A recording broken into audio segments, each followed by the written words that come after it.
Welcome to the first episode of Plutarch Abridged. This time we'll cover the life of Pyrrhus. Plutarch was a Greek writer living under the Roman Empire. He profited from a superb education that led him down the scholarly road, and wrote essays on various subjects. Ultimately, it was as a biographer that he earned his lasting fame. His greatest work, Parallel Lives, compares Greeks and Romans whom Plutarch felt had similar traits or a shared fate, and seeks to provide subjects worthy of emulation, or in some cases, examples of behaviours to avoid. First and foremost, he aimed to reveal their characters, what they were like as people. As Plutarch himself notes, offhand comments can reveal as much, if not more, about someone's true nature than the battles they fought or the campaigns they led. So major events are not always dealt with in detail. Plutarch assumed some degree of prior knowledge, so his lives may be hard to follow. Pyrrhus of Epirus, the subject of this video, is paired with Gaius Marius. The number in brackets in the top left corner represents the chapter number. In ancient books, a chapter is often not more than a page of text. With these videos, I intend to tell Plutarch's story as he himself wrote it. No deviations, with very little or no added context. The only thing I'm drawing on is Plutarch's writings, warts and all. Let's begin. We begin in the age of myth, with Plutarch recounting the earliest rulers of the Thesprotians and Molossians, the chief tribes of Epirus, and how eventually Neoptolemus, the son of the hero Achilles, conquered the land of Epirus and set up shop there. His descendants were known as the Pyrrhidae, for Neoptolemus bore the name Pyrrhus as a child, and also bestowed that name to one of his sons. The early kings were barbaric, their reigns cloaked in obscurity. Then, during the reign of Pyrrhus, Greek culture and language were adopted. Later, the grandson of Pyrrhus, King Aeacides, ran into trouble and was banished by his enemies. Aeacides had 2 daughters and 1 son, who too were swept up by the tumult. The prince, called Pyrrhus, was whisked away from danger. Friends of Aeacides ran with him, aiming for the village of Megara in neighbouring Macedon, only to find their path blocked, not by their enemies, but by a raging torrent. Beyond the river lay Megara, but heavy rainfall had made the waters impassable. Crying out to those on the other side, they held the baby Pyrrhus up, but the rushing waters drowned out their pleas. Then someone had the bright idea of writing on bark, wrapping the bark round a stone, or possibly a javelin, and throwing their message across the river. Those on the far side realised Pyrrhus's plight and the danger that he was in, and built rafts to help them across the river. Pyrrhus and his protectors escaped to safety, next making their way to the court of the Illyrian king Glaucias, who they hoped would give the prince sanctuary. As Glaucias was pondering his response, Pyrrhus crawled over to him and got upright at his knees, pulling on his robe. At first Glaucias laughed, but then he pitied the boy weeping at his knees. Plutarch gives a second account as well, in which Pyrrhus hugged an altar, something which Glaucias saw as a sign from heaven. Either way, Glaucias agreed to take him in and raise him as his own. Even when the king of Macedon offered 200 talents for Pyrrhus, Glaucias refused to hand him over. When Pyrrhus was 12, Glaucias restored him to the throne of Epirus with his army. Plutarch tells us that Pyrrhus had a stern look about him, as well as giving us the most strange bit of physical description I have ever read. Namely, that Pyrrhus's upper teeth were in fact just one single bone, with slight indentations where gaps between the teeth should have been. When I read that, I just imagine awful turkey teeth. On a supernatural note, Pyrrhus's big toe could heal people, especially those with enlarged spleens, and the king never denied anyone this treatment. Pyrrhus would sacrifice a chicken, lie the patient down on their back, and press his right foot down on the internal organs. The power of his big toe was apparently confirmed after his death, While the rest of his body was consumed by the flames of his funeral pyre, his toe was perfectly preserved. When Pyrrhus was 17, he visited Glaucius to attend the wedding of one of his sons, one of Pyrrhus's foster brothers, at which point the Molossians, the chief tribe of Epirus, deposed him and raised up his cousin Neoptolemus to the throne. Thus exiled for a second time, Pyrrhus joined the court of Demetrius, the heir of the huge Antigonid Empire, and the latter actually married Pyrrhus's sister, Diademea. Now fighting for Demetrius and the Antigonids, Pyrrhus was brought over to Asia to participate in the great Battle of Ipsus. He distinguished himself in the battle, but Demetrius and his father were defeated by the other kings. For a while, Pyrrhus managed Demetrius's remaining holdings in Greece, before he was sent to Egypt, to the court of King Ptolemy, as a hostage. Demetrius, you see, had come to terms with Ptolemy, and this was part of the agreement. Thanks to his charm and valour, he impressed his Egyptian hosts so much that he was honoured with the hand of Antigone, Ptolemy's stepdaughter, in marriage. Ptolemy then agreed to give Pyrrhus an army with which to recover Epirus, which he shortly did. The people, who had come to loathe Neoptolemus's oppressive rule, warmly welcomed him home. But Pyrrhus was worried that his rival might flee abroad and seek foreign support, as he himself had done. So he agreed to rule alongside Neoptolemus. It wasn't long before suspicions began to rise. Both kings were at a gift-giving ceremony when Pyrrhus received a gift of oxen from a close friend of Neoptolemus, called Gelon. Then Pyrrhus's cupbearer, a man called Myrtilus, asked for the oxen, a request the king refused before giving them to someone else. Gelon noticed Myrtilus's annoyance and disgruntlement and invited him to dinner. Here he tried to convince him to poison Pyrrhus's drink, and some say he also drunkenly had his way with Myrtilus, who was rather beautiful, and eventually the cupbearer pretended to agree. Once safely away, Myrtilus informed Pyrrhus of the plot against his life, who now made ready to eliminate his rival. For his part, Neoptolemus was none the wiser, gleefully telling his friends about what he planned to do. Then, one day, Pyrrhus invited Neoptolemus to dinner and had him killed, leaving him the sole king of Epirus. Later, his first child, a son called Ptolemy after Pyrrhus's benefactor, was born to him by Antigone. But now he was the unchallenged king, he began to roll grand plans over in his mind, setting his sights first on the kingdom of Macedon.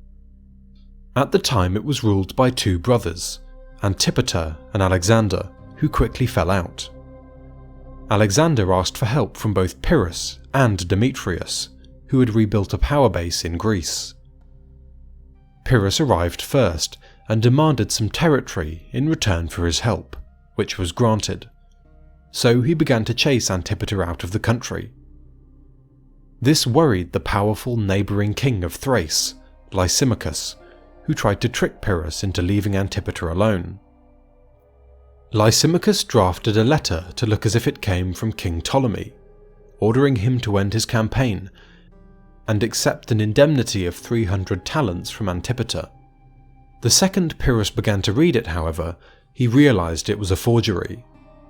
For it opened with, "From King Ptolemy to King Pyrrhus, greetings." Ptolemy usually addressed him with, "From father to son, greetings."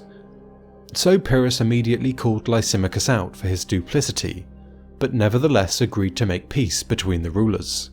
Yet the king of Epirus received a bad omen and just decided to wash his hands of the matter entirely, entering into no treaty and just going home.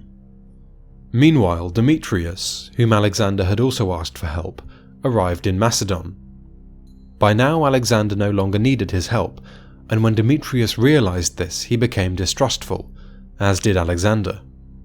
It was Demetrius who struck first, killing Alexander and seizing Macedon.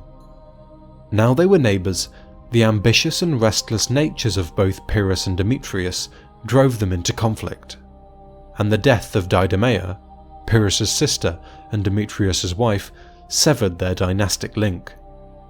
war eventually broke out, with Demetrius first attacking and subjugating the Aetolians, just south of Epirus, before moving to confront Pyrrhus. They chanced to take different roads, Demetrius going north into Epirus, and Pyrrhus going south out.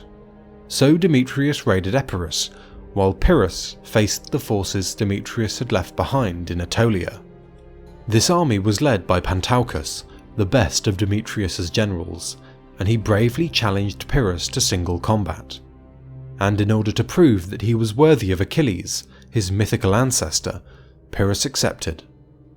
He was hit once, but paid back the injury twice over by wounding Pantaucus in the thigh and neck, bringing him down. Only at the last moment did his friends save his life, but the Macedonians could not stop the Epirites overwhelming their phalanx, which was cut to pieces. Many Macedonians fell, and 5,000 were captured. Yet their defeat did not make them resent Pyrrhus. In fact, his valour and prowess earned their respect, reminding them of Alexander the Great. They began to say that while the other kings copied Alexander by wearing royal robes and speaking haughtily, only Pyrrhus emulated his brilliance in war. Plutarch points to the military manuals, now lost, written by Pyrrhus as evidence for his skill in war. Furthermore, when Antigonus the One-Eyed, the father of Demetrius and one of the mightiest men of his age, was asked who he thought was the best general, he said, "Pyrrhus, if he makes old age." In later times, Hannibal apparently thought Pyrrhus was the best general ever, followed by Scipio Africanus, and then Hannibal himself. Part of Pyrrhus's brilliance was down to his devotion to war. For him, mastery of warfare was the only subject worth a king's attention. All else was mere window dressing. His fixation with war sometimes made him a boring dinner guest. One time the topic of conversation drifted onto music, and he was asked to compare two pipe players, to which he replied by saying that he thought a certain general was skilled, as if war were the only thing worth discussing. He was good to his friends, and always tried to return favours.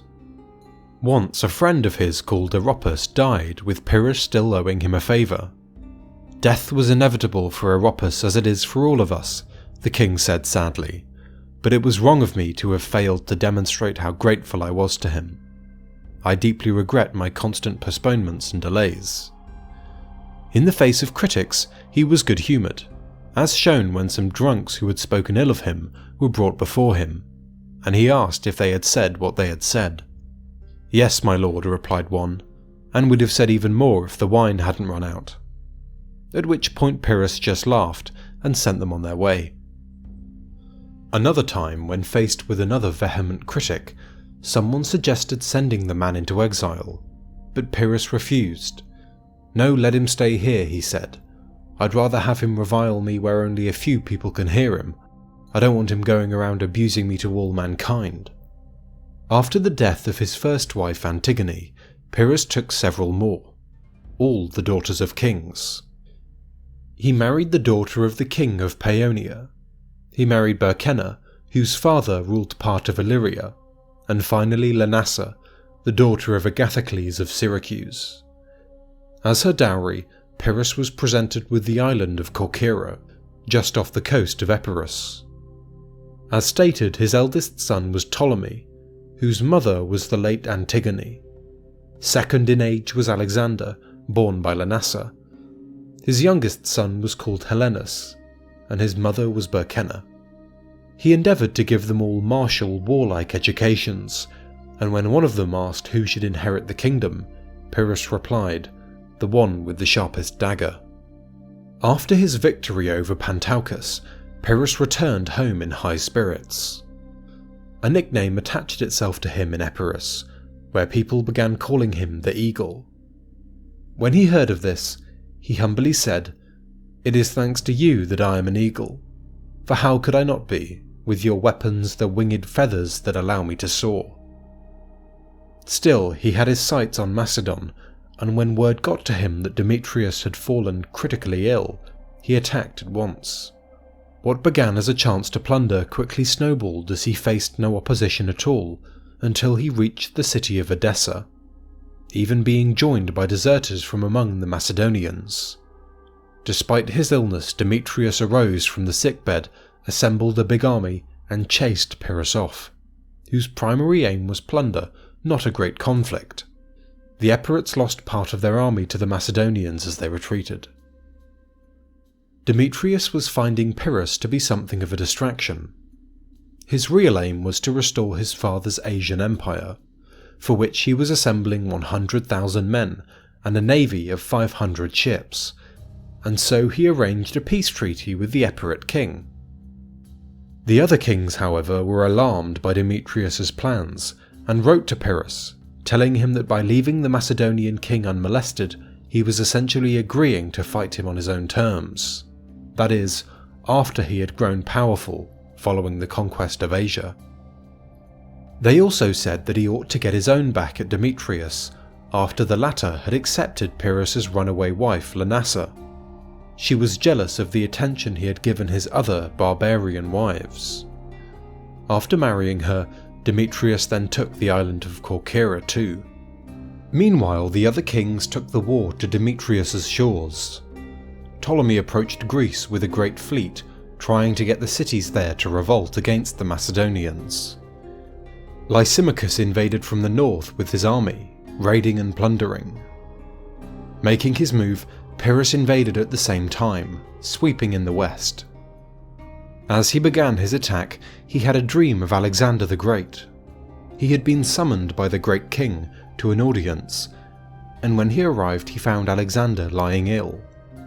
Alexander promised Pyrrhus he would do all he could to help, at which point Pyrrhus asked, "My lord, how will you be able to help me if you're ill?"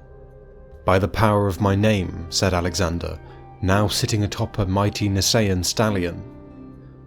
Encouraged by the dream, Pyrrhus took the town of Beroea and stationed most of his army there while he tried to win over Macedon. Caught between the twin fires of Pyrrhus and Lysimachus, Demetrius was doomed.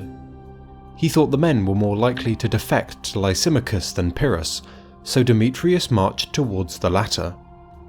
This was a misjudgment, as the Macedonians had a high opinion of Pyrrhus, and after his oppressive rule they now had a distinctly low opinion of Demetrius. Very quickly, much of the Macedonian army was defecting to the Epirate king, and soon Demetrius himself eschewed the royal garb and fled the camp. Shortly after, Pyrrhus was acclaimed king of Macedon, and shortly after that, Lysimachus came demanding a share of the kingdom for his own role in Demetrius's downfall, so the land was divided between them. Already Pyrrhus mistrusted the Macedonians. They had forsaken one king already, after all, and Lysimachus could easily become an enemy. Just as with Demetrius, Lysimachus was as hungry for power and land as Pyrrhus was, and when such men were neighbours, only war could result. For now, they had Demetrius as a common foe, so Pyrrhus went to Greece to break the remnants of his power, and here he visited Athens, offering up sacrifices on the Acropolis. As he left, he thanked the Athenians for their friendliness, but sagely told them that in future they should never admit a king into their city again.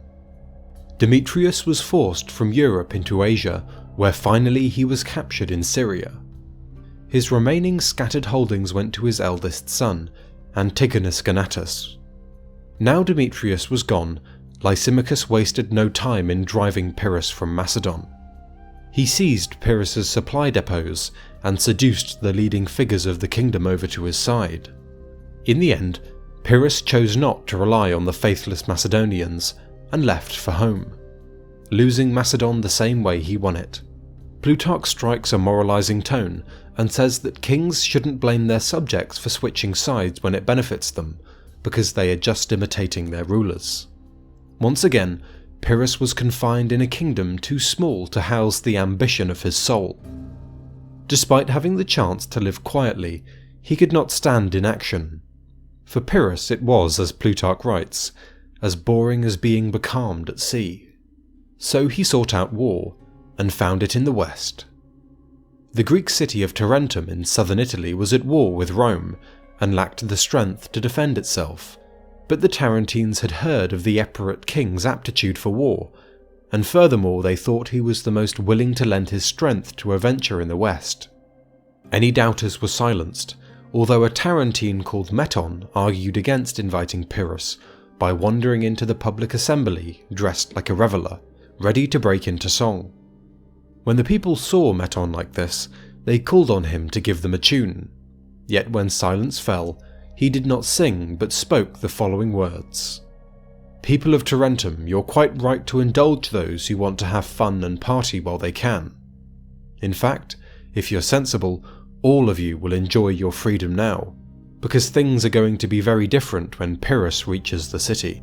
Our lives and lifestyles are going to be turned upside down. With such a warlike king in their midst, life would surely grow more strict."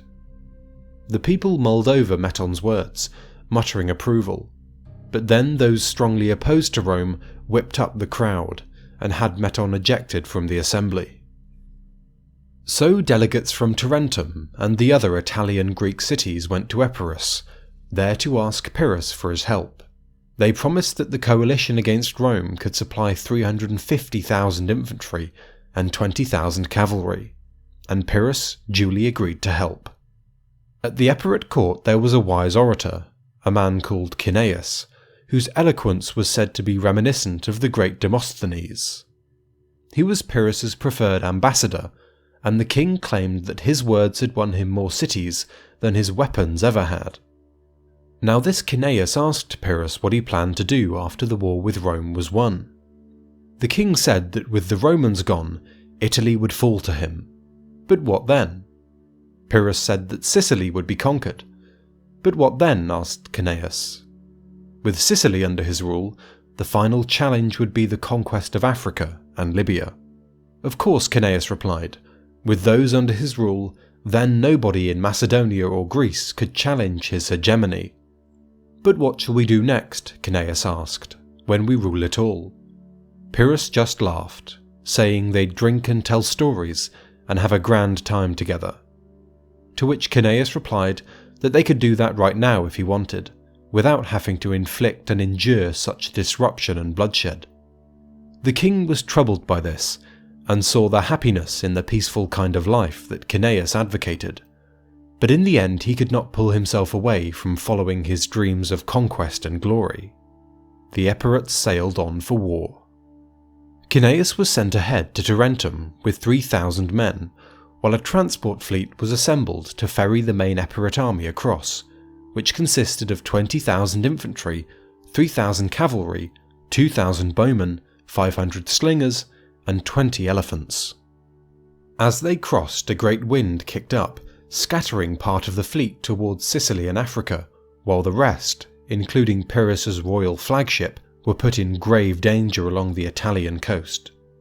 All bar the royal flagship was smashed up, and when that too seemed in danger of breaking apart, Pyrrhus flung himself into the raging stormy sea. It was night time as the storm tossed him about, and his friends could do little to help.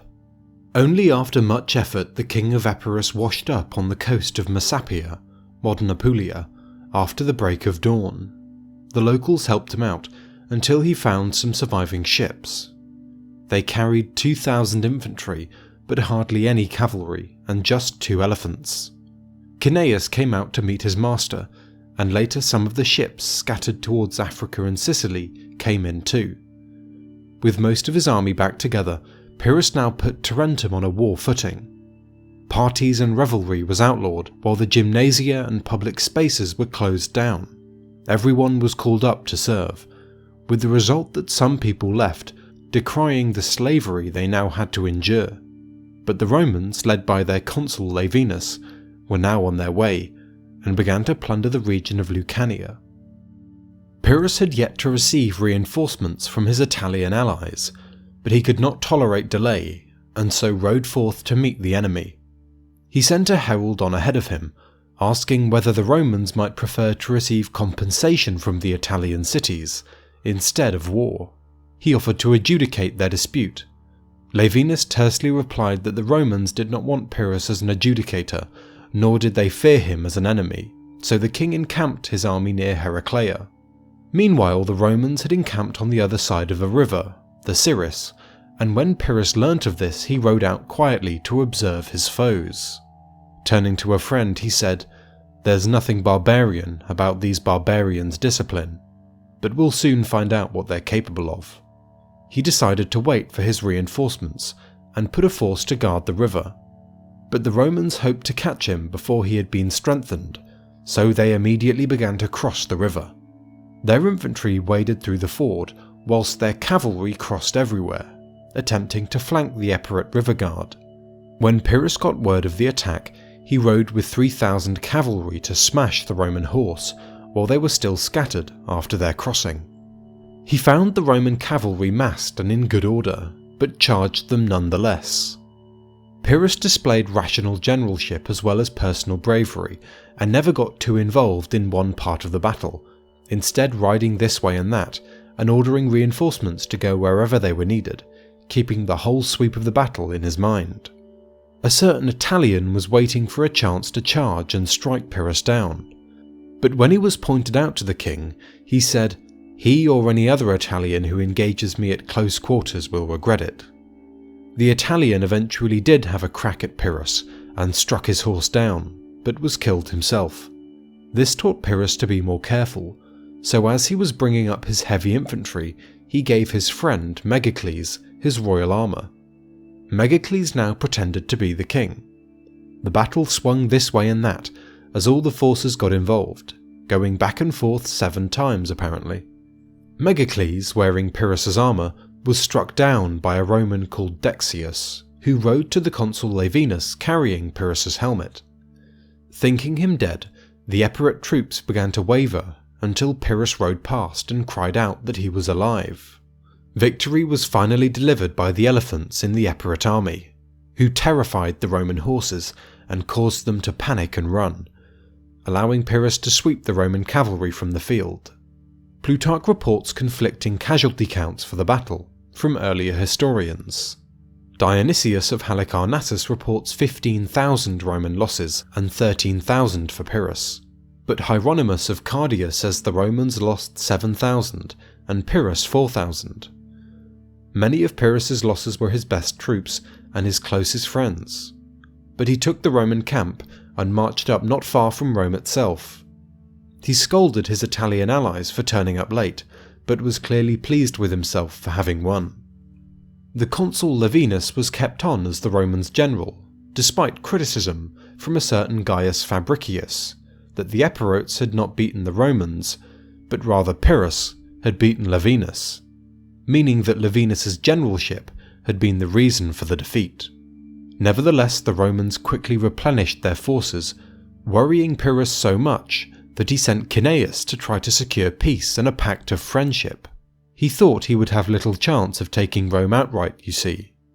But the Romans refused his generous offers, including the release of prisoners without ransom and his help in subjugating Italy.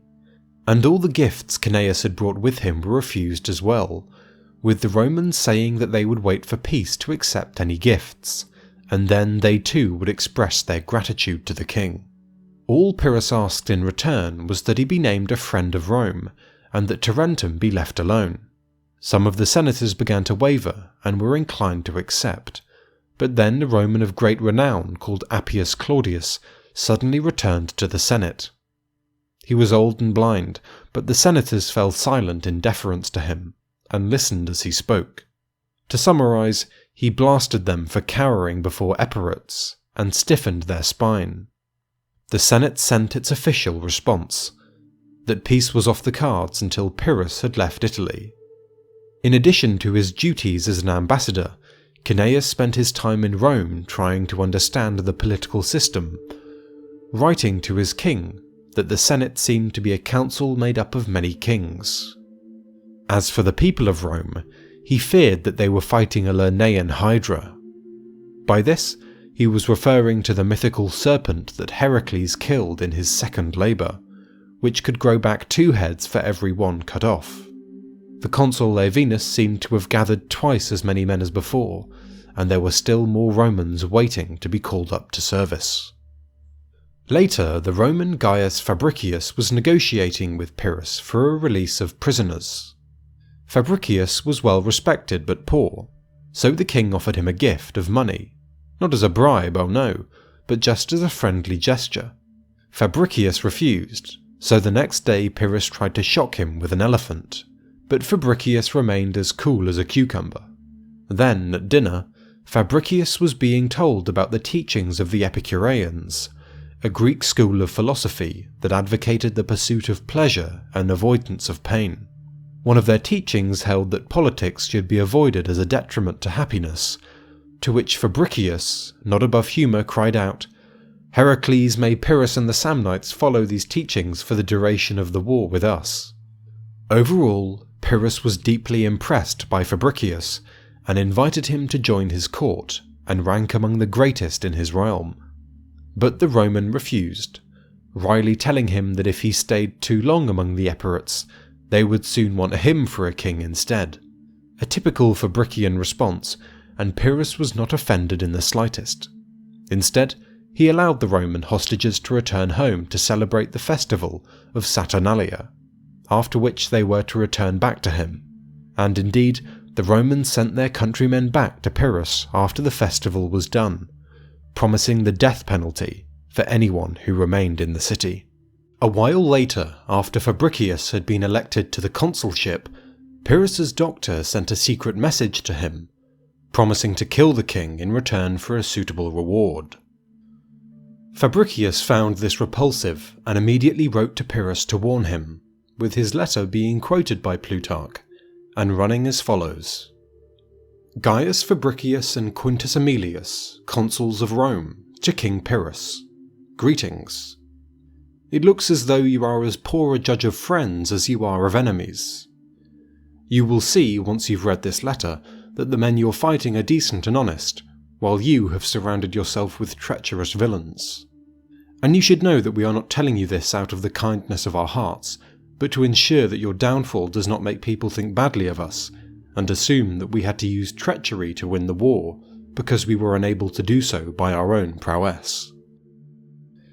Pyrrhus punished the doctor, and offered to release some Roman prisoners as a sign of gratitude.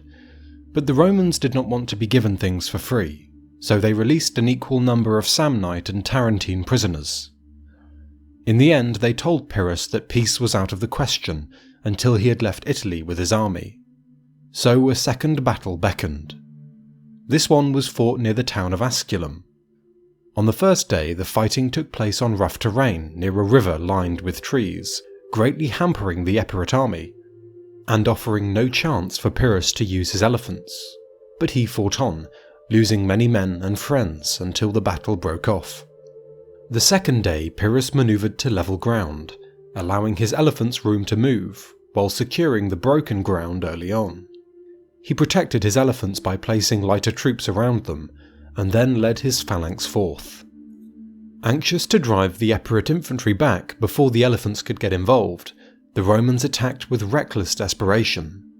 Supposedly the Roman line began to crumble where Pyrrhus himself was bearing down on them, but in truth he owed his victory to the brute force of his elephants, who forced the Romans to get out of the way and flee in all haste. Again Pyrrhus defeated the Romans, who fled to their camp nearby. As with the Battle of Heraclea, Plutarch reports the different casualty counts of different sources. Hieronymus puts the Roman casualties at 6,000, and the Epirates lost, as per the royal notebook, 3,505. According to another historian called Dionysius, Asculum was not 2 battles but 1. Further, he says the Romans were not actually beaten. Instead, Dionysius's account has them fighting until sundown forces an end to the battle. Pyrrhus was wounded, his supplies were pillaged by Danaans, and both sides lost 15,000 men. But enough of what Dionysius thinks. It was in the wake of this battle that Pyrrhus said the famous words, "One more victory like that over the Romans, and we shall be completely undone."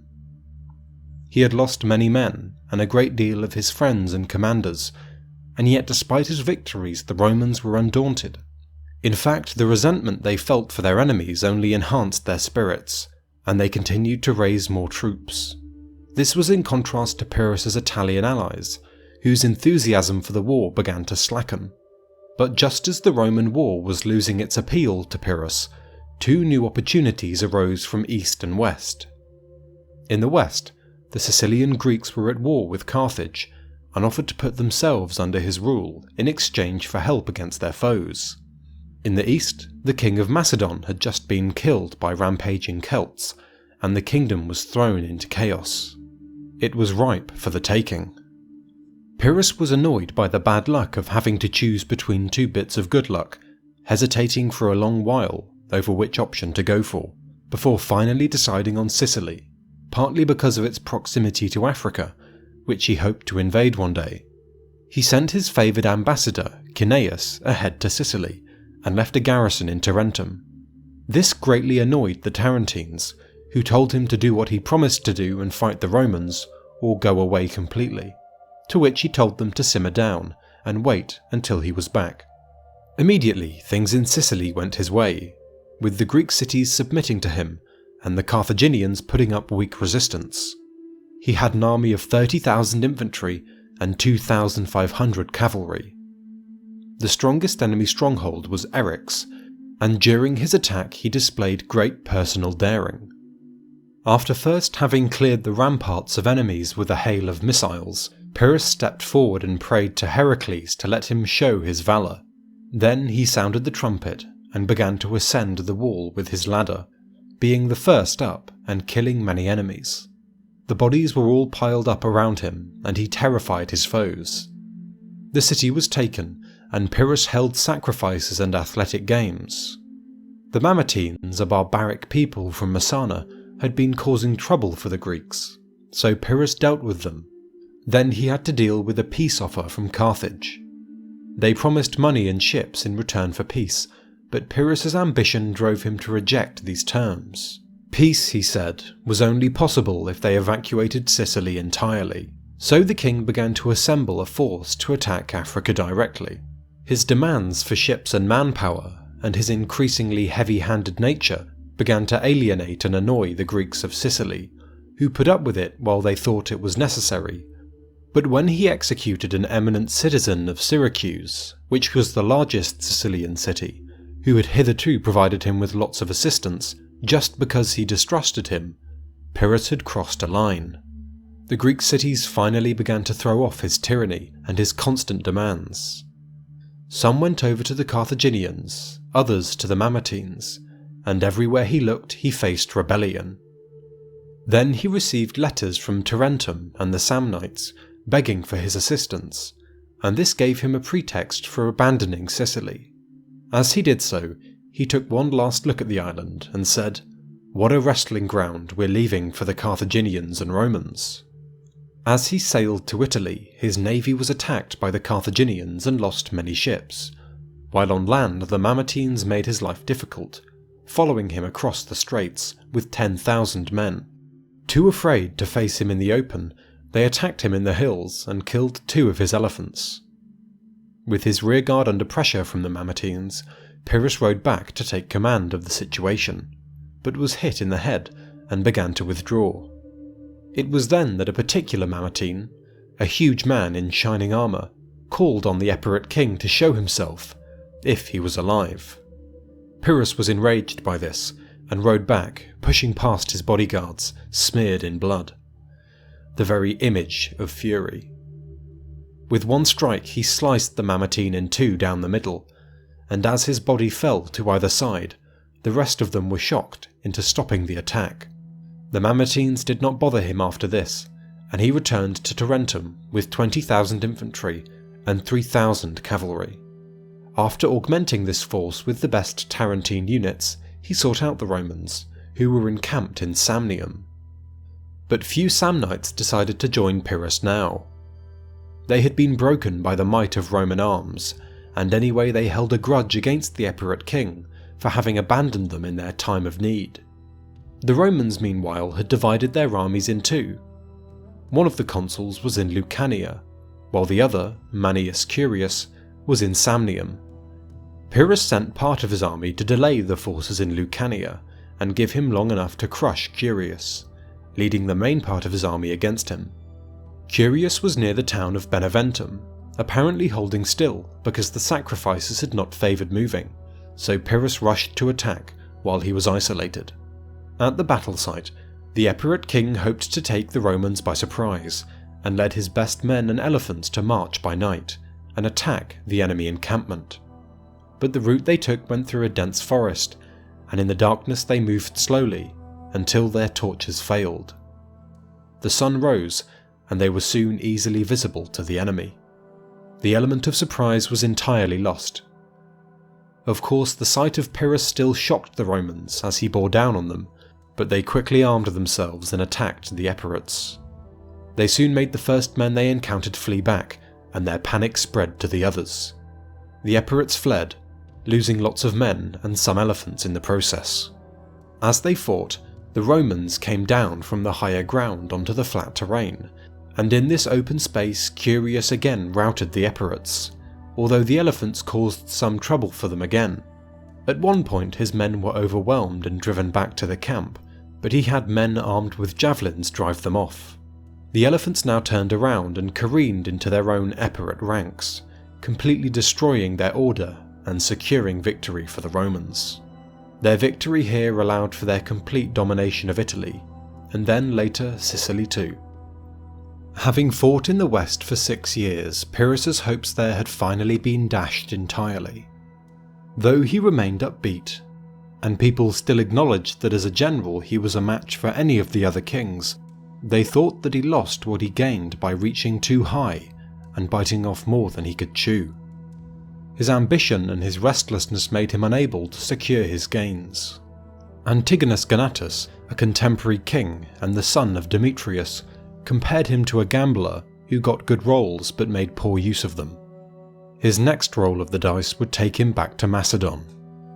He had just 8,000 infantry and 500 cavalry, but still lacked the funds to pay them. What he needed was a war, and the plunder that came with it. So he invaded Macedon. The king of Macedon at the time was Antigonus Gonatus, and although Pyrrhus was not planning a full-scale conquest, when 2,000 men came over to his side and he took several cities, he decided to attack Antigonus's army.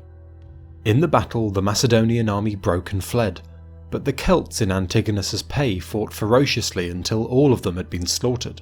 Furthermore, the Macedonian king lost all of his elephants when their officers surrendered. In the wake of this upset, Pyrrhus was able to secure the defection of the infantry by calling out to the officers by name.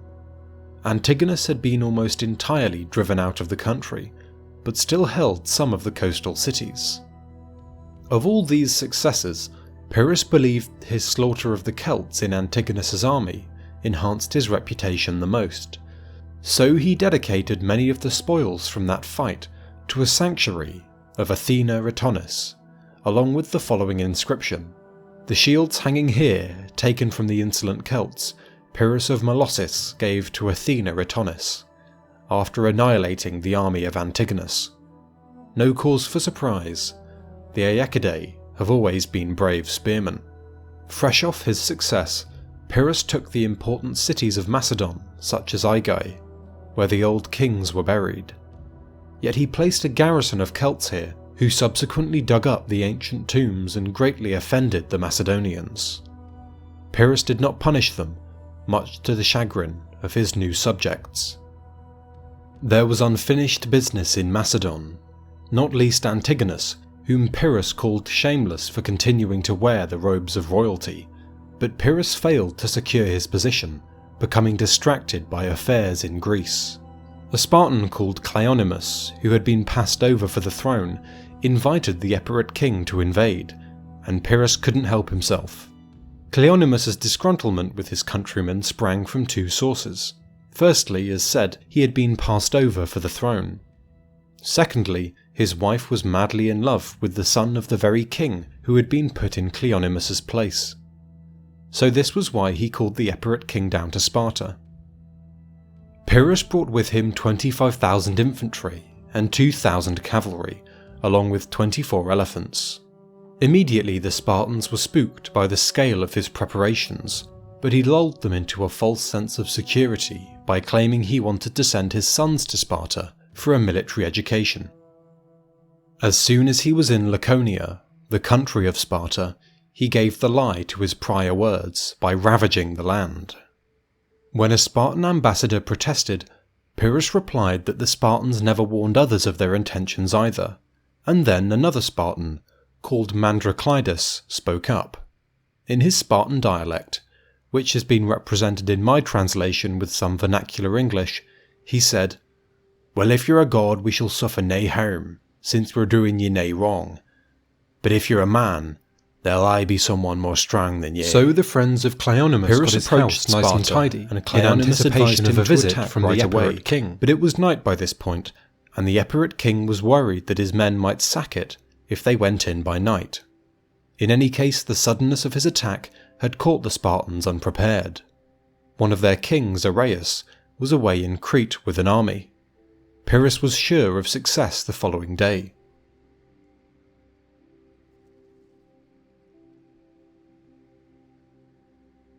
Meanwhile, the first thing the Spartans did was try to send their women away, yet they refused, with the former queen Archidamia coming to the council, sword in hand, and excoriating the men for expecting them to live on after the destruction of Sparta.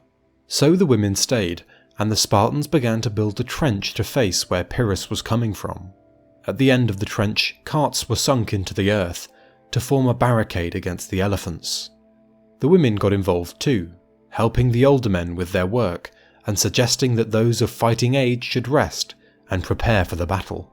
The women dug a third of the trench by themselves. As the sun rose, the women handed the men their weapons and reminded them that while victory in battle was sweet, death in battle was glorious too. The only woman who stayed away was the wife of Cleonymus, the renegade Spartan. She had a noose around her neck, ready to die at a moment's notice if the city fell to her angry husband.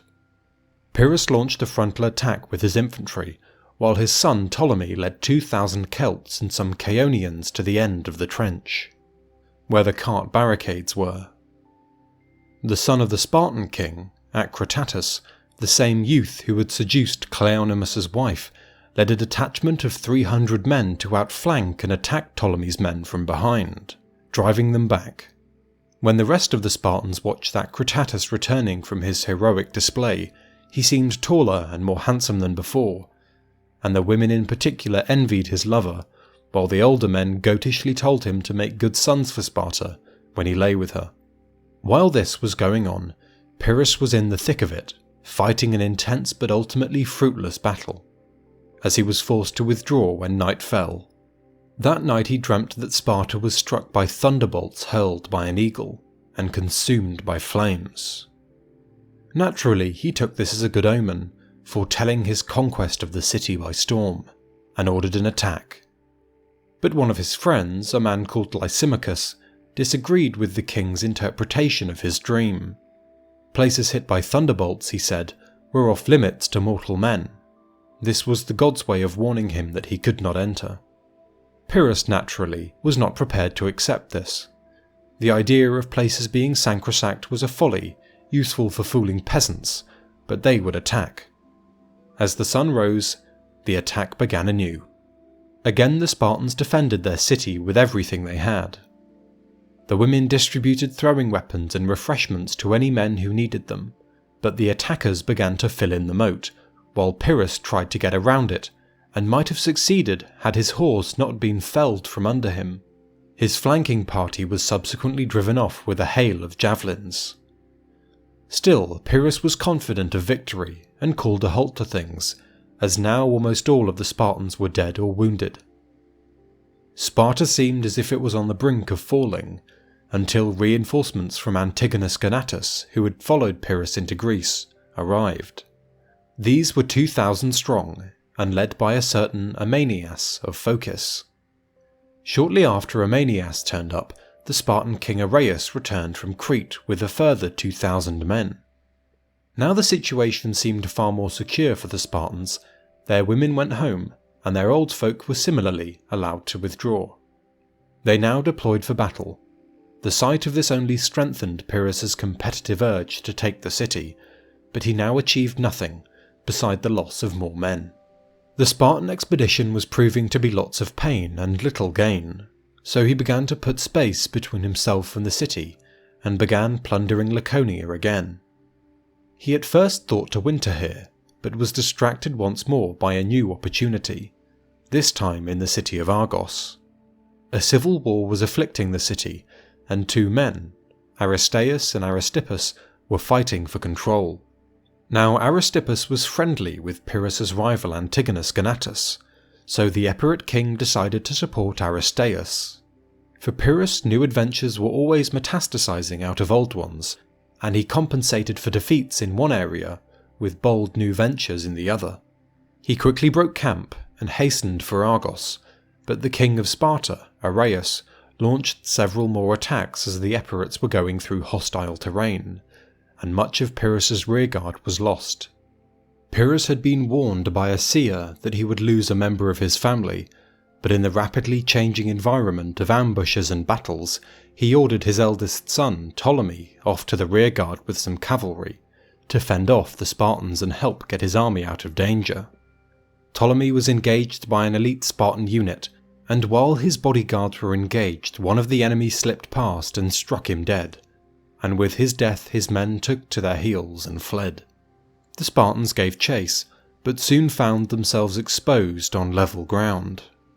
When Pyrrhus learnt of his son's demise, he was cut to the core, and launched a furious attack on the Spartans with his cavalry. Riding at his men's head, he was a terrifying sight, and while he had always been a terrifying foe, none of his battles came close to this one for the terror of his rage. He sighted and charged at the leader of the band of the Spartans, who tried to sidestep, but was run through with the king's lance. At the same time, with his dying swing, he went for Pyrrhus, narrowly missing his hand, but severing the reins of his horse. At this, the Epirate king was thrown from his horse, but continued the fight on foot. Many Spartans lost their lives in this engagement, when they easily could have been saved just by letting Pyrrhus go. Having completed this blood sacrifice, to quote Plutarch, for his son's death, Pyrrhus's grief was mostly dulled, and he continued on to Argos. Already there, he saw Antigonus Gonatus encamped on a hill, watching and waiting. Pyrrhus wrote to him, disparaging him as the bane of his people, and challenging him to come off that hill and face him in battle. Antigonus calmly told him that the important thing for him as a general was timing, not force, and if Pyrrhus really was tired of life, there were plenty of paths that led to oblivion. Then heralds came from Argos, asking both kings to leave them and allow them to be neutral in future conflicts, friendly to both sides. Antigonus agreed, offering his son to Argos as a hostage and a guarantee of his good behaviour. But while Pyrrhus did agree to leave, he offered no hostage, so his intentions were viewed with suspicion. The Epirate king got an omen when he saw the heads of some cows he had sacrificed stick out their tongues and licked the blood that pooled beneath their heads. While in Argos a priest cried out in shrill tones, "I see Argos filled with corpses and running with blood. I see the eagle coming to join the battle, but the eagle has vanished." Indeed, conflict was coming to Argos. At night, Pyrrhus approached one of the gates, which he found had been opened by Aristeus, and sent a body of Celts into the city to secure the city square. So far the people of Argos were none the wiser, but when he tried to send his elephants through the gate, they couldn't fit, and the noisy business of removing their platforms woke the citizens up. Realizing they were under attack, they occupied the defensible parts of the city and called on Antigonus, who sent a force of 1,000 men into the city. To make things worse for Pyrrhus, King Arrhaeus of Sparta also arrived with 1,000 Cretans and some Spartans. Suddenly the Celts in the city centre found themselves hard-pressed. Meanwhile, Pyrrhus entered the city with more troops, chanting and shouting as they went. But when he heard the weak and uneasy counter-cries of the Celts that they were in a lot of trouble, Pyrrhus tried to hurry his men along the main road. All of this was going on in darkness, and the Epirate horsemen found the streets hard to navigate, while other men got lost and separated. Orders were hard to follow for both sides, so much time was wasted until the sun rose. Light revealed a considerable force of defenders, alarming Pyrrhus. He was further worried when he saw a sculpture of a wolf and a bull going into battle against each other, for long ago he had received an oracle that he was fated to die when he saw a wolf and a bull in battle. Apparently this sculpture was in celebration of part of Argos's mythic history, but anyway. Worried by the sculpture and having failed to make much progress into the city, Pyrrhus now decided to retreat. However, he worried that the narrowness of the gates might make a retreat dangerous and disorderly, so he sent orders to his son Helenus, who still had the majority of the army outside the city, to demolish part of the wall around the gate. However, the runner he sent to deliver this message made a complete hash of it. In the chaos he got the wrong message, and ran to Helenus with orders to reinforce Pyrrhus and advance into the city. But with Pyrrhus in retreat, the two forces soon ran into each other. Chaos and disorder was the result, with more and more men filtering through the gate. Worse was to follow when one of the Epirot elephants was felled right in the gateway, and another, whose name was Nikon, was pushing forth against the surge of retreating men. Nikon had lost his rider and was searching for him, crushing friend and foe alike in the process. He did eventually find him, lifting the man up with his trunk and stampeding out of the city. The crush became total. The crowd of soldiers rocked this way and that, as if it were one entity built of many parts bolted together. Some isolated fights broke out, but men could hardly raise their blades, and died in the crush. Pinned in the eye of the storm, Pyrrhus took off his royal diadem and charged down some of his pursuers, taking a spear to the chest in the process. His breastplate saved him, and the wound was not serious. Pyrrhus turned to face the man who had struck him, and was faced with a poor man of Argos, whose old mother was watching from a nearby rooftop with the other women. Now, at the sight of her son facing the fearsome king of Epirus, she was struck with despair.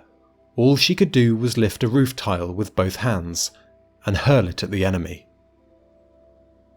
It was a perfect shot, hitting the base of Pyrrhus's neck and crushing the vertebrae in his spine. The king dropped the reins and slid from his horse, his vision blurring. Lying there, he was at first unrecognised and undisturbed, until a man called Zopyrus, a soldier in Antigonus's army, realised who it was and dragged him to a doorway, where Pyrrhus briefly recovered consciousness. Zopyrus drew his sword, ready to decapitate the king, and all Pyrrhus could do was watch with a terrible look in his eye. But such was the ferocity of his gaze that Zopyrus briefly lowered his blade, but he steeled himself and shakily began to hack Pyrrhus's head off. His first blow missed the neck, cutting the king across the face, so it took some time to take his head off. Soon word spread of the death of the king of Epirus, and a son of Antigonus, called Alcyoneus, came to collect the grisly trophy and took it to his father. Antigonus was sitting with his friends when Alcyoneus approached and hurled the head at him. Yet when he realised who it was, he raged at his son and drove him away with his staff, decrying him as a barbarian. Covering his eyes, Antigonus wept, for he was reminded of his father and grandfather, both men whom fortune had laid low. Now he dressed the body of Pyrrhus in fitting clothes, and burnt him on a pyre. Alcyoneus, reflecting on his father's earlier anger, chanced upon the son of Pyrrhus, Helenus, lying low and wearing tatty clothes. He greeted him warmly and brought him to his father. "This is better than before, my boy," Antigonus said, "but still not quite right. You shouldn't have left him wearing these shabby clothes, which shame us, rather than him, since we're supposed to be the victors." He fixed him with nice clothes, and sent him back to his native Epirus. Meanwhile, he was similarly kind to Pyrrhus's other friends, and Antigonus shortly took over both his camp and his army. Thus ends the life of Pyrrhus.